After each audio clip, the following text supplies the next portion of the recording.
Maqaa Abbaa, kan Ilmaa, kan Hafuura Qulqulluu, Waaqayyo tokko. Ameen.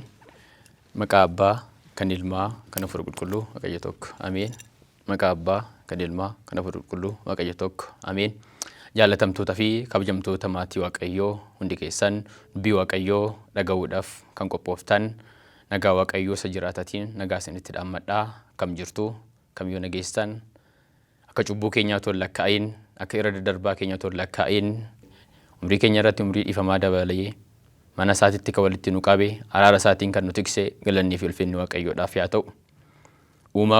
Uumamtootati gaditti, uumamtoota hundaa walitti ulfinni ishee fi kabajni ishee kan baay'ate, qulqullittii dubaruu maaramii, ergamoonni qulqulloonni hundumtuu akka kennaadhaa fi kabaja Waaqayyoon isaaniif kennetti maqaan isaanii kan kabajamee fi kan ulfaatee nuuf haa ta'u. Soorummaas, hiyyummaas naaf hin kennin, buddeena na barbaachisu naaf kenni malee. Akka tolaa fi yama Waaqayyootti mata dureen barnoota keenyaa irraa soorummaas, hiyyummaas naaf hin kennin, macaafa fakkeenyaa boqonnaa 30:8 irratti kan argamudha. Kaayyoon barnoota keenyaa, kaayyoon lallaba keenyaa inni guddaan jireenya keenya keessattiin kadhannaa isa sirrii akkamiin kadhachuu akka qabnu nutti agarsiisuudhaafi. Namoonni baay'een kadhannaa ni gaggeessina malee maal akka kadhannu hin beeknu. Namoonni baay'een waan barbaannuu fi waan nu barbaachisu adda baasnee kadhachuu irratti rakkina guddaa qabna. Baay'ooliin keenya waan nu fayyadu nutti fakkaatee waan nu miidhu yommuu kadhannutu mul'ata. Baay'ooliin keenya waan gammachuu nuuf kennu nutti fakkaatee waan gadda nurratti uumu yommuu kadhannutu mul'ata. Baay'ooliin keenya waan Waaqayyootti nu dhiyeessu nutti fakkaatee kan Waaqayyoo irraa nu fageessu yommuu kadhannutu mul'ata. Kanaaf qulqullichi Salomoon kadhannaa isa sirrii akkamiin akka kadhachuu kan dandeenyuu fi fakkeenya inni nuuf eeree jira. Inni kadhannaa irratti yeroo hunda kadhannaa Waaqayyoon jaallatu, kadhannaa fuuldura Waaqayyootti jaallatamummaa argate kadhachuudhaan nama Waaqayyoo fuulduratti jaallatamummaa argateedha.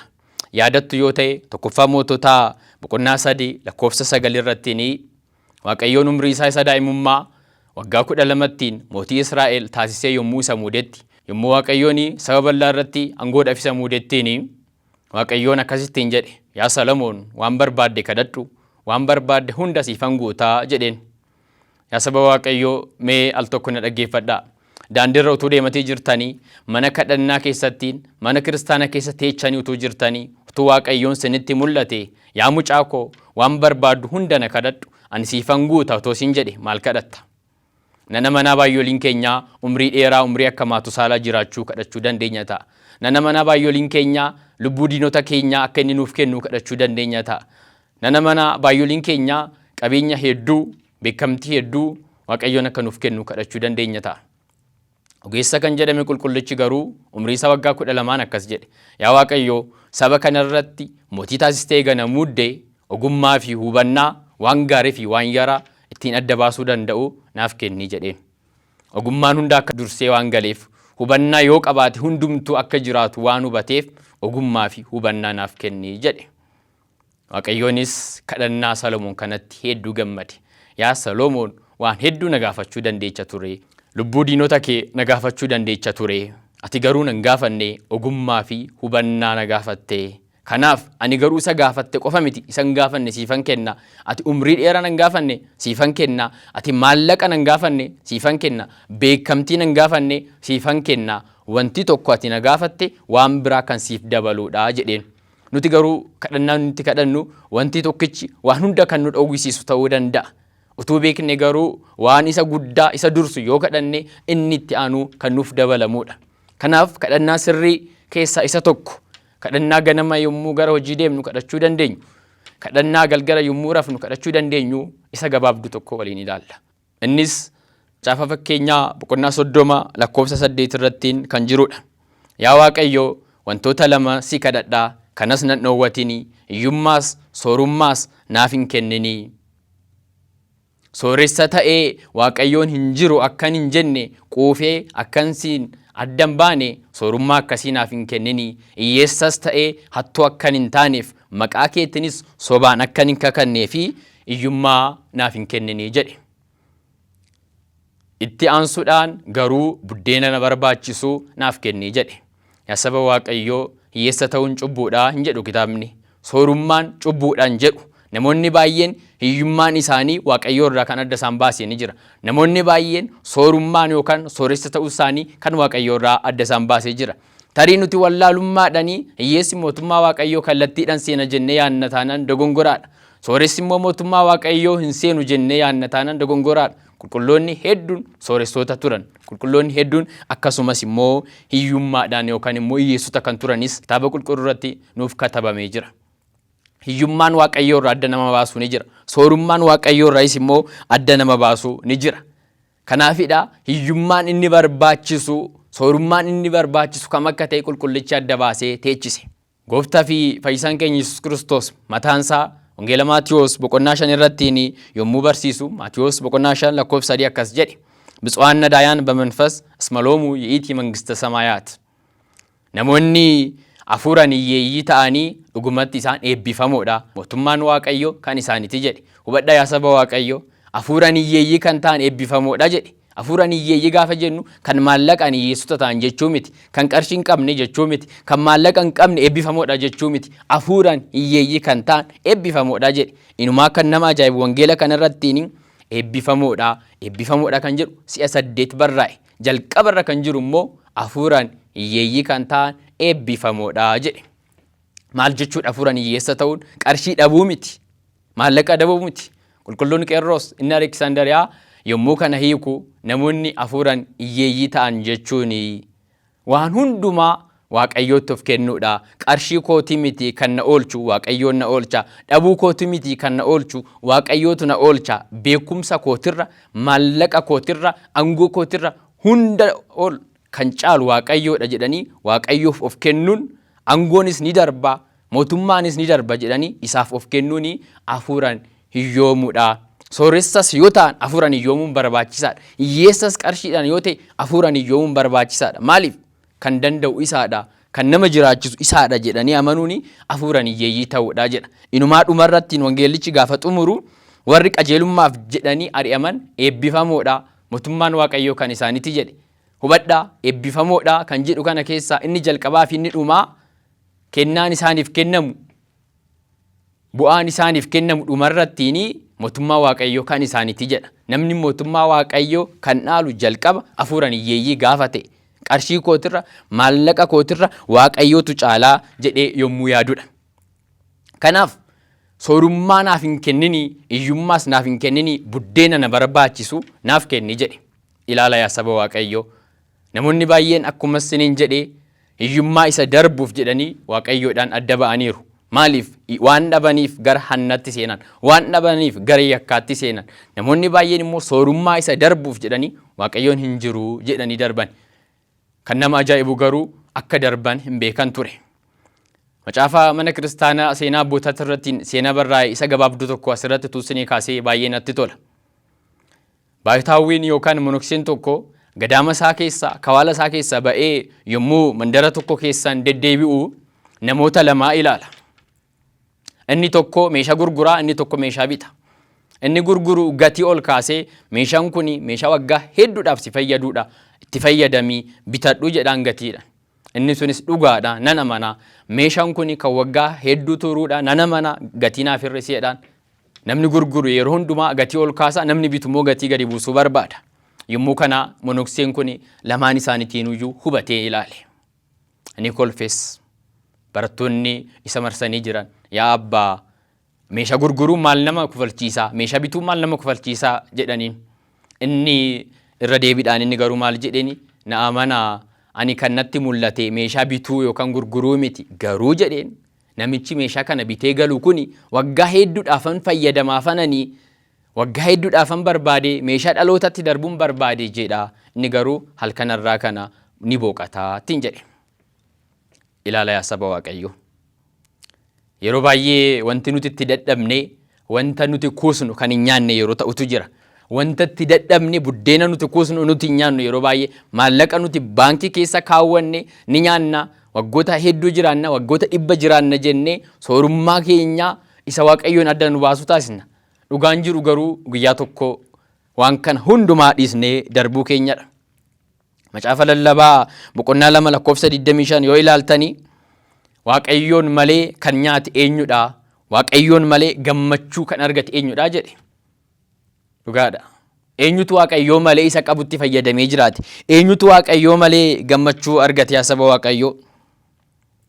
Namni baay'een qarshii isa qabu kuusuu danda'a, garuu itti fayyadamuu hin danda'u. Namni baay'een buddeena walitti qabachuu danda'a, buddeena nyaatuu miti, buddeena bittinsuu ta'a. Kanaaf qulqullichi buddeena na barbaachisu naaf kenni jedhe. Buddeena na barbaachisu jechuun yaa saba Waaqayyoo buddeenan kuusu otoo hin taane buddeena nyaadhuu jechaadha. Buddeena na barbaachisu jechaan buddeenan ani walitti qabee diinni koo dhufee nyaatu otoo hin taane buddeenan ani walitti qabee kana nyaadhu kan isarra hafe hiyyeessotaaf kanan kennu mana kiristaanatiif kan kennu isa na taasisii jechuudha. Kadhannaa guddaan kanaadha. Yoo akkas hin taane bu'aan qabu waan ta'eef macaafni namni cubbamaan qarshii ni kuusaa, qarshii walitti qabaataa, qarshii inni kuuse immoo namni qajeelan akka fedha Waaqayyootti jiraatu dhufee nyaataa jedha. Ilaalame yaa saba Waaqayyoo. Nama cubbamaadhaaf Waaqayyoon akka inni qarshii kuusu akka walitti qabu taasisaa, garuu inni nyaatu. Namni Waaqayyoon jaalatu, namni qajeelummaa Waaqayyootiin jiraatu dhufee nyaataa jedha. Ajaa'iba hojii Waaqayyoo.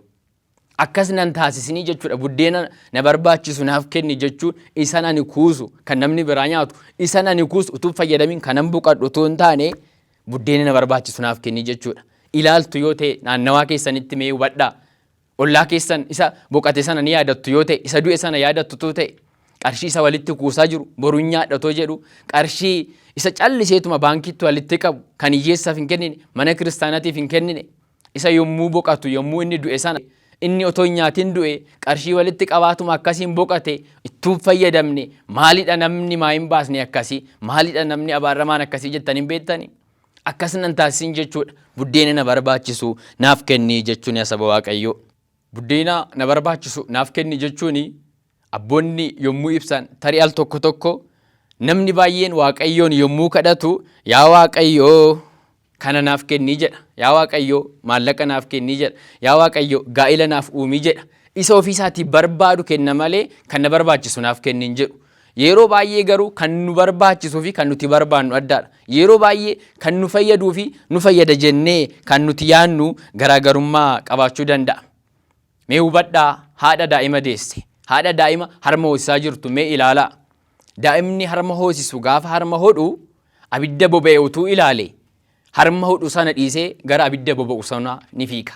Harma haadha dhiisee abidda boba'utti fiiga. Haati immoo maal taasisti? Mucaa kana lakkii jettiin, yoo inni dide immoo inumaayyuu ni qunxuutti. Mucaanis ni bo'a, ollaanis dhufeetoo ni haadha tana ni ilaala. Yaa haadha hamtuun nana jedhaani lakkiin jedhu. Maaliif? Daa'ima kanaaf kan barbaachisu haadhatu beeka malee daa'imni sun hin beeku. Daa'imni abiddatti deema, abiddi garuu du'a isaaf ta'a. Daa'imni gara abiddatti deema, abiddi garuu isa galaafata. Kan isa barbaachisu harmeedha. Inni garuu waan isa barbaachisu kan haati gaafa isa kennite hin barbaadu abidda sanatti fiiguudhaaf kaata. Waaqayyoon abbaa fi harmee keenya caalaa isa nu barbaachisu nuuf barbaada. Isa nuuf barbaachisu nuuf kenna. Nuti garuu isa gara du'aa sana fiigna. Nuti garuu isa Waaqayyoon nuuf kenneen dhiisnee kan nuti barbaannu kan biraatidha. Kanaafidha Waaqayyoon wangeela irrattiin isin waan kadhattan hin beektanii du'a ofirratti kadhattu jedhee kan dubbate. Haati suni mucaa sun yommuu guddate garuu dura abidda dhoowwite kana yommuu guddate abidda naaf qabsiisi yaa mucaa koo jettiin yeroo isaatitti waan hundumaa waan gaarii taasisee kan qopheessu Waaqayyoodha yaa saba Waaqayyoo. Kanaafidha hiyyummaa fi soorummaa naaf hin kennini buddeena na barbaachisu garuu naaf kenni jedhe. Buddeena nu barbaachisu kan beekun nurra Waaqayyoodha yaa saba Waaqayyoo. Wangeela Yohaannis boqonnaa 2 lakkoofsa 1 yommuu ilaaltanii qulqulleettii dubaroo Maaramiin yaa gooftaa wayiniin jalaa dhumee jira jettee yommuu gaafatte sana ni yaadattu yoo ta'e dhugaadha wayiniin jalaa dhumeera garuu yeroon isaa hin geenye jedheen. Anaaf isiniin miti Waaqayyoon qulqulleettii dubaroo Maaramiitiin yeroon isaa hin geenye jedheen. Amma miti yeroon kuni boruu har'a miti isiniin jechuu danda'a Waaqayyoon. Yeroon inni sirriin kanan siniif kennu har'a kadhattanii jirtu ta'a Waaqayyoo gaa'ila akka siniif kennuuf. Har'a kadhattanii jirtu ta'a Waaqayyoo gammachuu akka siniif kennuuf. Har'a kadhattanii jirtu ta'a Waaqayyoo maallaqa horii waan hedduu akka siniif kennuuf. Waaqayyoon garuu nurra caalchisee beeka waan ta'eef yeroon isaa hin geenye nuun jedha. tolee jechuun barbaachisaadha. Qulqullittii dubaroo Maariyaamiin gaafa Waaqayyoon yeroon isaa hin geenye jedhuun amantee waan inni isiniin jedhu hunda raawwadhaa jetteen. Isinis Waaqayyoon lakki yeroo isaa hin geenye yaa mucaa koo boruun gammachuu siif kenna, lakki yeroo isaa hin geenye boru gaa'ila siif kenna, bara dhufuudha waan ati yaadde kana kanan siif raawwadhu yoo jedhe dhuguma yaa Waaqayyo akka fedha kee naaf haa ta'u jechuun barbaachisaadha. Yoo akkas hin taane garuu waaniin ani jedhe qofti ta'uu qaba yoo jenne, waaniin ani barbaade qofti ta'uu qaba yoo jenne yookaan Waaqayyoon qoruudhaaf yaanna taanaan dhumni isaa badiidha. Faarsaa Daawit boqonnaa 4 lakkoofsa 1 irratti Daawit yommuu barreessu akkas jedhe soba ጸዋዕክዎ ለእግዚአብሔር ሰማኒ ጽድቄ ወምንዳቤ አራበሊተ yommuu Waaqayyootiin kadhadhu Waaqayyoon na dhaga'e, kadhannaa koo ni dhaga'e, wawwaannaa koo ni dhaga'e, iyyata koo ni dhaga'e jedhe. Waaqayyoon namoota kadhatan iyyata isaanii, kadhannaa isaanii Waaqa dhaga'uudha. Laphee qulqulluurraan yoo kadhanne, waan nu barbaachisu yoo kadhanne, waan gaarii fuuldura isaati irratti fudhatama qabu akka qulqulluu Solomoon kana yoo kadhanne Waaqayyoon Waaqa nuuf dhaga'uudha. Kan nama ajaa'ibu garuu Faarsaa Daawit boqonnaa 4 irratti namichi Maanii jedhamutu jira ture.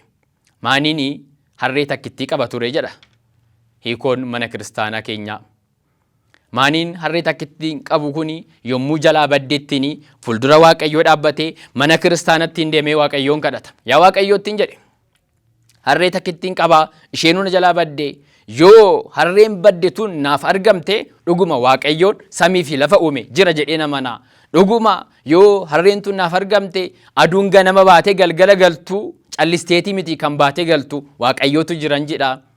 Dhuguma yoo harreen tun naaf argamte Waaqayyoon ni jira, namni rafee yommuu ka'u ofiisaatii miti rafee kan ka'u Waaqayyootu eega jedhee nama garuu jedhe yoo harreen kiyya hin argamne Waaqayyoon hin jiru jedha. Aduun yaaduma ba'ee gala, namni yaaduma rafee ka'a malee Waaqni addunyaa kana hin jiru jedheen yaada jedhe. Mee hubadhaa yaa namoota. Maaniin nama otoo hin taane ilaalcha harree qabaa jedhu abboonni. Ilaalcha harree jechuun maal jechuudha seetanii arrabsa isinitti hin fakkaatina. Ilaalcha harree jechuun yoo Waaqayyoon maallaqa naaf kenne malee Waaqayyoon hin jiru jechuudha. Ilaalcha harree jechuun yoo Waaqayyoon qarshii naaf kenne malee Waaqayyoon hin jiru. Yoo Waaqayyoon kalaandarii kiyyaan hojjete malee Waaqayyoon hin jiru jechuudha. Namni baay'een Waaqayyoon kalaandarii isaatiin akka hojjetu barbaada malee Waaqni ofii isaatiif yeroo itti hojjetu qaba jechuun barbaadu. Yaa Waaqayyo jedha namni baay'een jala muree bara 2018 gurraan dhala gaafa guyyaa akkana akkasinaaf raawwadhu yoo hin taane garuu amantiin geeddaraatti hin jedha. Waaqayyoon doorsisuu barbaada. Yaa Waaqayyo jedha yookaan wareega gaafa raawwatu waanan jedhe kana naaf raawwadhu, waan fedha koo naaf guuti, gaa'ela yoo ta'e gaa'ela koo naaf guuti, maallaqa yoo ta'e naaf kenni. Yoo akkas ta'uu baate garuu dhugumatti Waaqayyoon hin jiru, dhugumatti ani amantaa kana keessa hin jiru jedhee kan amantaa kana gadhiise manni haa lakkaa'u. Maaniin gara jabinaan qajeelummaadhaan ala kadhate. Qulqulluun Daawit garuu Faarsaa 4 irratti maal jedhee ani qajeelummaa kootiin Waaqayyoo nan kadhadhe inni na dhaga'e jedhe. Qajeelummaan yoo kadhanne Waaqayyoon Waaqa nu dhaga'uudha. Gaarummaan yoo kadhanne Waaqayyoon dhugumatti Waaqa nu dhaga'uudha. Yommuu kana Waaqayyoon dubbii afaan isaatii ba'e kan Maanii otoo hin taane laphee isaa ilaaleera. Maal ilaalee akka inni akkas dubbate hammina garaasaa ilaale. Yommuu kana harreen kunis hin argamne jalaa badde. Kan nama ajaa'ibu harreen jalaa badde kuni iddoo fagoo deemte mandara biraa deemte utuu hin taane manuma isaa keessatti dhiyoo isaa utuu jirtu Waaqayyoon akka jalaa mul'anne taasise, jalaa dhokse yaa saba Waaqayyoo. Waaqayyoon qorra yoo ta'e, Waaqayyootti qormaata taana yoo ta'e akka qajeelummaan deddeebuu dhiisne hamminaan kadhanna yoo ta'e Waaqayyoon akka hammina keenyatti kan nuuf kennuudha. Yaadattu yoo ta'e Qaayeel aarsaa gaafa dhiyeessu Waaqayyoon laphee Qaayeel ilaalee itti aansee aarsaa Qaayeel ilaalee lapheen isaa hamminaan waan guutameef Waaqayyoon aarsaa isaa fudhannee jedha. Ilaala yaa saba Waaqayyoo, mana isaa dhufnee yommuu kadhannu waan kadhannu sana laphee gaariirraa qajeelummaarraa kan madde kadhachuun nurraa eegama. Yoo akkas hin taane garuu Waaqayyoon isa dhiyoo jiru kana nu jalaa fageessa. Yoo akkas hin taane garuu Waaqayyoon isa harka keenya jiru kana nu jalaa fageessa. Namoonni baay'een jiruun keenya maraan martoo akkasii ta'e. Maaliif? Kadhannaan nuti kadhannu kadhannaa fuuldura Waaqayyootti jaalatamummaa qabu miti. Kadhannaan nuti kadhannu kadhannaa akka qulqullicha Salomoon isa ogeessaan guutame waan hedduu kadhachuutuu danda'u. Hiyyummaa fi soorummaa naan kennini hiyyummaas naaf hin kennini, soorummaas naaf hin kennini, buddeena koo isa na barbaachisu naaf kenni jedhe sana yoo hin taane Waaqayyoon nu dhaga'u. Qabxii keenya kaasa duraatti yommuu deebinu qulqullichi hiyyummaa naaf hin kennini yommuu jedhe hiyyummaan badaadha, hiyyummaan cubbuudha jedheetini miti. Namoonni baay'een hiyyeessa ta'anii hattuu waan ta'aniif maqaa Waaqayyoo gananiiru jedhe. Namoonni baay'een soorummaa ta'anii soorummaan isaanii Waaqayyoo irraan adda isaan waan baaseef Waaqnis hin jiru jedhanii jiru waan ta'eef waan akkasii kana kaasee saba Waaqayyoo. Soorummaan keenya Waaqayyoo irraa adda nu baasa yoo ta'e yaa Waaqayyo soorummaa akkasii naaf hin kenninii jedha. Hiyyummaan keenya hiyyummaa Waaqayyoo irraa adda nu baasu yoo ta'e yaa Waaqayyo hiyyummaa akkasii nuuf hin kennin jechuun barbaachisaadha. Soorummaa Waaqayyoo irraa adda nama baasa, argachuun Waaqayyoo irraa adda nama baasa yoo jettan seenaa Matsaaguu yaadachuu dandeechu. Waggaa 38 guutuu isa sireerra ciisu sana. Inni yommuu dhukkubsatee jirutti Waaqayyoon waaqessa ture. Inni yommuu dhukkubsatee jirutti Waaqayyoon galateessa ture. Gaafa fayye garuu Waaqayyoon dagate. Gaafa isaaf tole garuu Waaqayyoon dagate. Wanti garaasaa hundumtu waggaa 38 guutuu yommuu guuteef garuu Waaqayyoon dagate. Akkas jedhaa kadhadhaa yaa Waaqayyo wanti ati naaf kennitu hundumtu sirra adda na baasa yoo ta'e nattaafuu jedhaani. Yaa Waaqayyo wanti ati anaaf laattu hundumtu sirra adda na baasa yoo ta'e wanti sun nattaafu sinaaf wayyaa jechuun hin barbaachisaadha. Kanaaf qulqullichi buddeena na barbaachisu naaf kennii jedhe. Buddeena na barbaachisu. Kan nu barbaachisu Waaqayyootu beeka.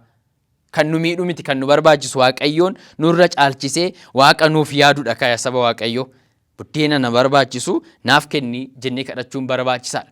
Kadhannaa qulqulluu isa laphee qulqulluudhaan ta'e yoo kadhanne Waaqayyoof nuuf dhaga'a. Kan nama miidhuudhaaf hin taane utuu hin taane kan nu fayyadu yoo ta'e yoo waan akkasii ta'e Waaqayyoon nu dhaga'a. Baay'ooliin keenya yeroo hundumaa mee kadhannaa keenya irra deddeebiinee yaa ilaallu. Nus kan hin fayyanne ollaa keenya kan miidhu barbaanna. Utuu ta'ee Waaqayyoon diinota keenya tunuuf balleesse hiriyoota keenya irratti hammina utuu taasisee barbaanna. Seenaa gabaabduu kanaan an xumura barnoota koo isaarraa namichatu fuuldura Waaqayyoo kadhannaadhaaf dhaabbata. Akkuma qulqullicha Salomoon kana Waaqayyoon argatee jechuudha. Yaa Waaqayyoo naaf kennii jedha. Yaa Waaqayyoo maallaqa naaf kennii, milkii naaf kennii, mirgaan na galchii, hundumaa naaf guutii jedhe. Waaqayyoon kaa laphee gaariidhaan yoo kadhanne qajeelummaan yoo kan kadhannu ta'e yeroo hundumaa nuuf guutuudhaaf isa argamuudha. Waaqnis namicha kanatti mul'atee ani siifan kennaa waan ati barbaaddu kana siifan guutaa garuuttiin jedhe. Siif tokko yoon kenne hiriyaa keetiif laman kennaa. Siif tokko yoon kenne hiriyaa keef dachaan taasisaa jedheen. Kana jechuun isaaf maallaqa miliyoona tokko yoo ta'e hiriyaa isaa miliyoona 2 argachuudhaaf jira ka. Kana jechuun hiriyaa inni konkolaataa tokko yoo argate hiriyaan isaa konkolaataa 2 argachuudhaaf jira. Baay'ooliin keenya milkaa'ina hiriyoota keenyaan barbaannu. Baay'ooliin keenya gammachuun hiriyoota keenya gadda nutti ta'a. Baay'ooliin keenya ol ba'anii mul'achuun hiriyoota keenya nu'iif gadi bu'uu nutti fakkaata. Kanaaf namichi kunis ni yaade. Ilaala kan isa fayyadu ni dagate. Ilaala kan isa barbaachisu dagatee maal jedhe seetanii yaa Waaqayyoo ittiin jedhe ija koo tokkicha kana naaf balleessii ittiin jedhe. Ija koo tokkicha naaf balleessii. Maaliidhaaf ijji hiriyaasaa 2 akka baduuf. Maal qaba laata innis otoo argatee hiriyaansaas otoo argate maal qaba laata inni waan barbaadu hunda inni mootii ta'uu barbaada yoo ta'e mootii biyya tokkoo ta'e hiriyaansaa mootii biyya lamaatu ta'e maal rakkoo qaba? Uumaa rakkoo hin qabu. Namni baay'een garuu kadhannaan nuti kadhannu kadhannaa sirrii miti. Akka qulqulluu Salamoon kadhannaan kee fuuldura kootti jaalatamummaa argateera kan jedhamu miti. Kanaaf yaa saba Waaqayyoo kadhannaa fuuldura Waaqayyootti jaalatamummaa qabu. Kan nuti barbaannu utuu hin taane kan nu barbaachisu. Kan nu miidhu utuu hin taane kan nu fayyadu akka kadhannu tolaa fi eeyyama Waaqayyoo isa jiraataa nuuf haa ta'u. Kan nu barsiise, kan nu gorsee Waaqa abboota keenyatiif galannee fi ulfinni isaaf haa ta'u.